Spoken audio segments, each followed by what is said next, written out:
একজন পয়েন্টিং করে টসটা মারো। বাস ঠিক আছে। তুমি দিয়ালে না তো, কোনো ভয় নেই, আপনারা পয়েন্টিং করে টসটা মারুন না। লাইট মারতে বলছি পয়েন্টিং করে।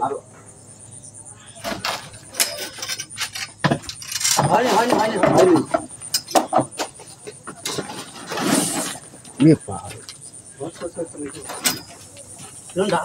বাবা রে,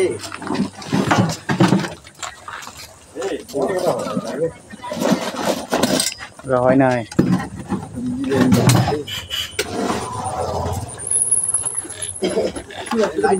লাইটটা মারুন, আপনারা ভয় খাচ্ছেন।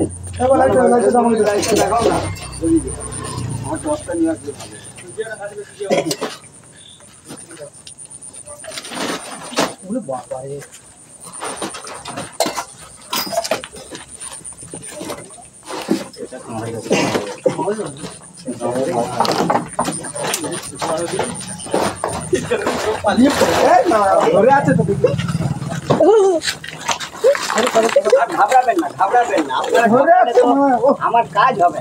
ঘাবড়াচ্ছেন কেন? আমি এসে গেছি নাকি? এশিয়ার মধ্যে ভিডিও করছেন কেউ? হ্যাঁ, এ সাপ এশিয়ার মধ্যে সব থেকে ভয়ঙ্কর। এ কামড়ালে 8 ঘন্টা থেকে পৌনে ঘন্টায় হসপিটাল যেতে হবে, নচেত আর প্রাণ পাবেন না, বুঝলেন? এশিয়ার মধ্যে সব থেকে ভয়ঙ্কর সাপ এটা। এ 2-3 ফুট জাম করে কামড়ায়।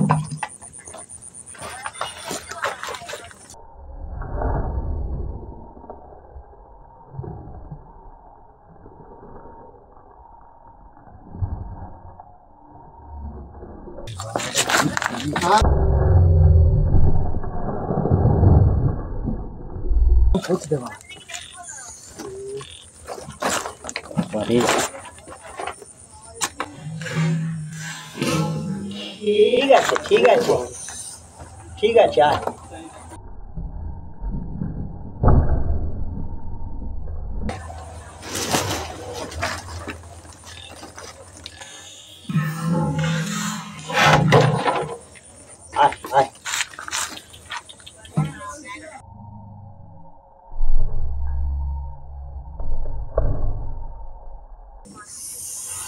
বাবারে, বিশাল ডাকছে। এখন তো কিছুই না, একে তো এখন দেখার চোটে ডাকছে, এরপরে রাগ দেখাবে। বিশাল মোটা মানে পুরোনো মাল, তাও ব্যাটা ছেলে।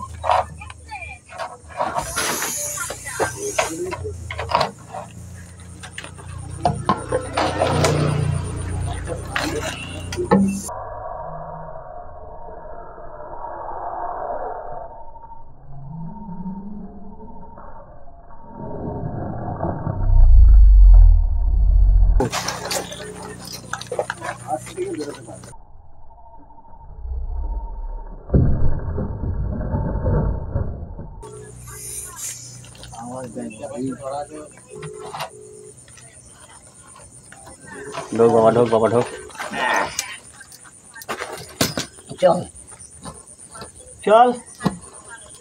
চল হ্যাঁ, কোথায় রাখলুম ঢাকনাটাই?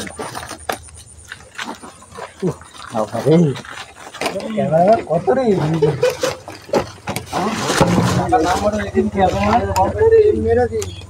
হ্যাঁ, কিচ্ছু মারতে হবে না, এটাকে টেনে খুলতে পারবেন? এখন নোকে ছিঁড়ে যাবে ঢাকনা।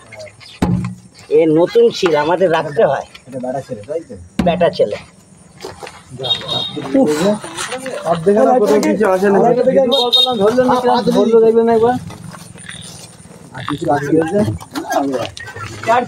আমি কমপ্লিট করে নিই। আপনি হিন্দু হলে এটা বলবেন না, মাতিয়ে নিন। ও আপনাদের কারোর ক্ষতি করেনি, ও তো পেটের জ্বালায় এসছে।